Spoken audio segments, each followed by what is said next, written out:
Welcome to Chillin' 101. We hope this video helps. You start by confirming versions. Fabric Loader, Fabric API, and Optifine must target the same Minecraft release. Once done, download the Optifine. Jar and place it with the Fabric installer in a single folder so you won't mix files. Make sure your Minecraft launcher profile is clean or backed up. This prevents corrupt saves.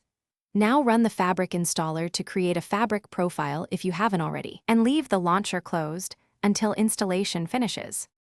Next, install into Fabric correctly. Run the Fabric installer and pick the matching Minecraft version and loader. This creates a Fabric profile. Once Fabric exists, open your Minecraft directory and locate the mods folder for that profile. Copy the Optifine.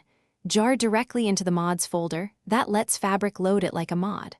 Also place Fabric API there. Optifine integrates at runtime, so avoid other core mods that patch rendering unless they explicitly support Optifine. Finally, launch Minecraft using the Fabric profile and confirm Optifine shows on the mods screen. Once loaded, go to Video Settings to tweak performance, enable shaders, or alter render distances. Optifine exposes these controls for why you installed it. If the game crashes or Optifine is missing, close the launcher, remove recently added mods, and inspect the latest log for version mismatch errors. One key troubleshooting tip: mismatched Minecraft, Fabric, or Optifine versions cause most failures. Thanks for watching. Consider subscribing if we helped you.